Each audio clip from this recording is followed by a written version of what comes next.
my old childhood, I kept waiting and wondering why they didn't do a big superhero movie, and I thought the X-Men would be perfect, and all I had was my 80s cartoon, and now they did a movie. Captain Picard as Professor Xavier, that was cool. I like that. Hugh Jackman, yeah, he was pretty good in it. I mean, Halle Berry was also in the movie. Who wouldn't like the movie?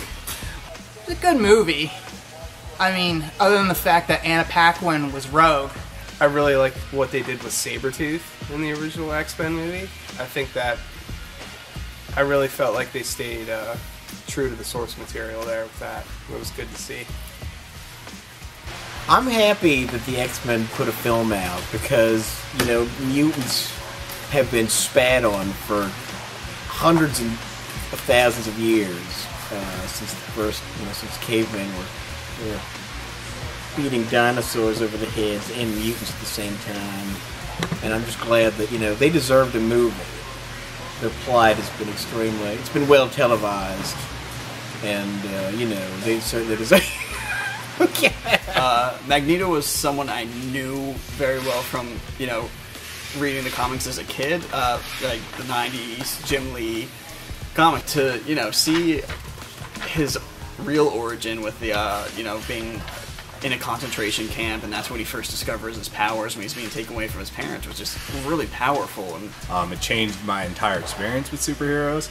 It made me a lot more fascinated with superheroes and the genre. I loved it. I mean, I loved all of the X-Men. I mean, I grew up watching the cartoon series, so when that came out, I was super excited about it. I went out, all my friends saw it, in a completely packed theater, shoulder to shoulder with a whole bunch of people we didn't know, and loved every minute of it.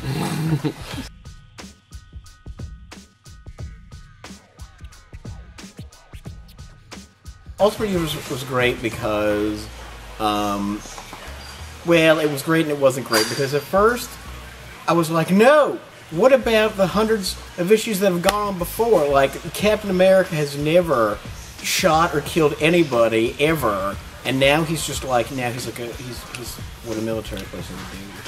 I hated it. I was not a fan of the Ultimate Universe. I had enough trouble keeping track of one universe and what was going on and keeping up with the books. I didn't need another storyline. I really got into the Ultimate Universe. Seemed like too much. I already had all these characters I loved that had, you know, 60 years of backstory almost, so I didn't really need to see a fresh take because they've already done such an awesome job so far. The X-Men books I thought were the worst of the startup. I couldn't stick with any of them. I stayed with my normal, standard, good old Marvel Universe. I was not a big Ultimates fan. Like, and there's like also like implications that he was having sex with people too, and like he never did that.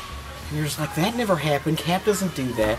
He did that. He was having sex with Shannon Van Dyne, I think, at some point. They were doing stuff together that maybe you would think Cap would not do. So.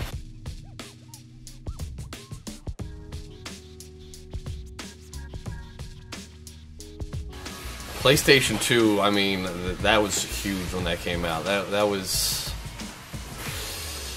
I remember seeing it and showing everyone, and they were just completely amazed by how impressive that system was. Hands down my favorite console. Tony Hawk's Pro Skater and Grand Theft Auto. And I did some kickflips and I murdered some people. God of War and Resident Evil 4, Marvel Ultimate Alliance, Star Wars Battlefront 2.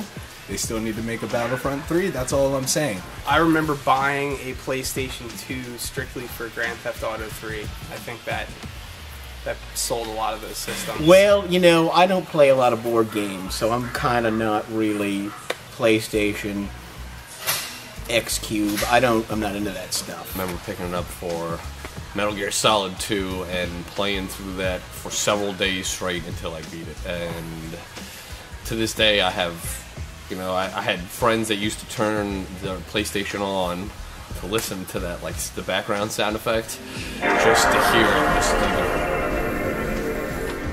It's the most soothing sound effect in the entire world.